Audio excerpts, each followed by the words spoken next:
Hi friends, Sunday story telling time లోపల ఒక కథ. పూర్వం ఒక రాజు ఉండేవాడు. పరమ క్రూరంగా దయ లేకుండా అందరిని బాధ పెట్టేవాడు అనమాట. అలాంటి ఒకరోజు అందరిని ఆశ్చర్యపరుస్తూ తన మంత్రులు, అధికారులు, ప్రజలందరిని సమావేశపరిచి ఒక ప్రమాణం చేశాడట. ఏమని ప్రమాణం చేశాడు? నేను ఈ రోజు నుంచి ఎవరిని బాధ పెట్టను, అందరితో మంచిగా ఉంటాను, దయగా ప్రవర్తిస్తానని మాట ఇచ్చినట్టే మాట కట్టుబడి అతను మంచిగానే ఉన్నాడట. కొంతకాలానికి అందరూ అతన్ని దయగల మహారాజు ఎంత మారిపోయిండు, ఎంత బాగున్నాడని అందరూ వచ్చుకుంటూ ఉన్నారట. మంత్రుల్లో ఒకరు ఈ మార్పు ఎలా సాధ్యము, తెలుసుకోకపోతే ఎలా అని చాలా కుతూహలం. ఇన్ని రోజులు ఇంత క్రూరంగా ఉన్న అతను ఎందుకు ఇలా మారాడని తెలుసుకోవాలని ఎవరికైనా కూడా ఉంటుంది కదా, ఆతృత ఉంటుంది. ఎలా అని చాలా కుతూహలంగా రాజు దగ్గరికి వెళ్ళి, మీలో ఎందుకు ఉన్నట్టుండి అంత మార్పు వచ్చింది, కారణం చెప్తారా అని అడిగాడట. రాజు సమాధానం చెప్తున్నాడు. నేను ఒకరోజు గుర్రం మీద అడవిలో తిరుగుతుంటే ఒక వేట కుక్క నక్కని వెంటాడుతుంది.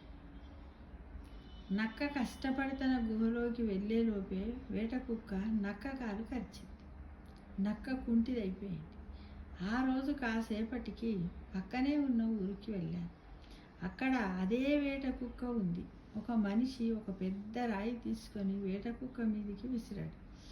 ఆ రాయి కుక్క కాలికి తగిలి వేట కుక్క కాలు విరిగింది.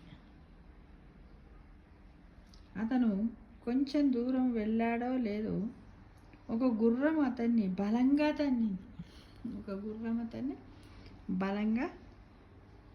తన్నింది. అతను కింద పడి కాలు విరుగ్గొట్టుకున్నాడు. ఆ గుర్రం పరిగెత్తుకుంటూ వెళ్ళబోయింది. ఒక గుంటలో పడి దాని కాలు విరిగిపోయింది. వరుసగా జరిగిన ఈ సంఘటనలకు నాకు ఒక ఆలోచన తోచింది. నక్క కాలు కుక్క కరిస్తే కుక్క కాలు మనిషి రాయి వల్ల విరిగింది. మనిషి కాలు గుర్రం పడేసినందువల్ల విరిగితే గుర్రం ఒక గుంటలో పడి కాలు పోగొట్టుకుంది. ఒకరికి చెడు చేస్తే అదే చెడు వేరే ఏ కారణముతో అయినా మనకి జరుగుతుంది అని బాగా తెలిసొచ్చింది. అప్పుడు నా వల్ల ఎందరు బాధపడ్డారో వారందరి వల్ల నేను బాధపడాల్సి వస్తే ఆ పరిస్థితి ఊహించుకుంటేనే వంట్లో వణుకు పుట్టింది. ఆ క్షణంలోనే నిజాయితీగా నిర్ణయించుకున్నాను. ఏమని? ఎవరిని ఇక కష్టపెట్టకూడదు, ఎవరిని బాధ పెట్టకూడదు, అందరిని ప్రేమతో అని అందరితో దయగా ఉండాలని అనుకున్నానని రాజు వివరించాడు. ఇదంతా విన్న మంత్రి రాజుకి చాదస్తం ఎక్కువైనట్టుందే అనుకుంటున్నాడు.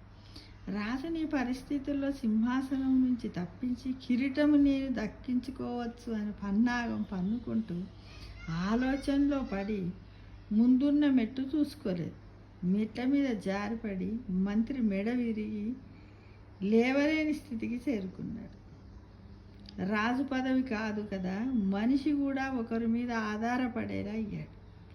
ఒకరికి చెడు చేస్తే ఏదో ఒకసారి మనకు అదే చెడు జరుగుతుంది అన్న మంచి విషయం ఈ కథ ద్వారా మనం తెలుసుకున్నాం మిత్రము. కాబట్టి సాధ్యమైనంత వరకు మనం అందరం కూడా ఒక పాజిటివ్ థింక్తో ఉంటూ, అంటే చూడండి, ఇప్పుడు చూస్తాం అందరం కాలు ఇరిగింది ముచ్చట.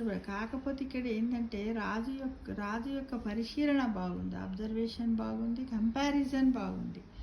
దాని గురించి ఓహో ఈ సంఘటన ఇలా జరగగానే అలా అయింది, ఇది ఇలా అయింది, ఇది ఇలా అయింది, ఓహో నేను ఒకవేళ ఇలా చేసినట్టయితే నాకు కూడా ఇలాంటి గతి పడుతుందని తను ఒక పాజిటివ్ వేలో కంపారిజన్గా చూసుకోవడం వల్ల రాజు యొక్క మనస్సు మారి అందరిని ప్రేమతో దయతో చూసుకోగలిగాడు మిత్రం. అంటే మనం చేసే పనిలోనే మంచి ఉంటుంది, చెడు ఉంటుంది. మనం గ్రహించే దాంట్లో కూడా మంచి ఉంటుంది, చెడు ఉంటుంది. కాకపోతే మనం ఏంటంటే మంచినే గ్రహించాలి, మంచినే చెయ్యాలి. ఆ మంచే మనకు బహుమతిగా వస్తుంది, రిటర్న్ గిఫ్ట్గా వస్తుంది. మనం చేసిన ఈరోజు చేసిన చెడు పనికి ఇంకొకనాడు మనం శిక్ష అనుభవించాల్సి వస్తుందని మనలో మనమే ఆలోచించుకొని సెల్ఫ్ అనాలిసిస్ చేసుకున్నట్టయితే మనం ఇలాంటి తప్పులు చేయకుండా ప్రశాంతంగా కూడా ఉండగలుగుతాం. నిజం చెప్పాలంటే ఒకరి మీద ఏదో పుట్టించి మామూలుగా పక్కింటి ఎదిరింటి ఇంకేదన్నా ఏదో పుట్టించి వేరేటోళ్ళకి చెప్పి అప్పుడు అందం ఏదో నేను చెప్పిన మనసులో ఉంటుంది. కానీ తర్వాత నీ అంతరాత్మ నిన్ను ప్రశ్నిస్తుంది. వాళ్ళు ఆ పని చేసినప్పుడు నువ్వు చూసినావా, వాళ్ళ మీద ఆ విషయాన్ని నువ్వు ఇతరులకు ఎందుకు చెప్పావు, అది ఎంతవరకు కరెక్ట్ నువ్వు చేసిందని. ఇక అక్కడ మాట్లాడింది 2 నిమిషాలైతే 2 ఏళ్ళు కూడా మనశ్శాంతి దానికి అడుగుతూనే ఉంటుంది. కాబట్టి ఎవ్వరి మీద కూడా మనం చూడకుండా వాళ్ళ మీద అభాండాలు వేయొద్దు, వాళ్ళ గురించి మాట్లాడద్దు మిత్రమా. కాబట్టి మనం ఏది చేస్తే అదే వస్తుందని గ్రహించండి. Thank you for watching.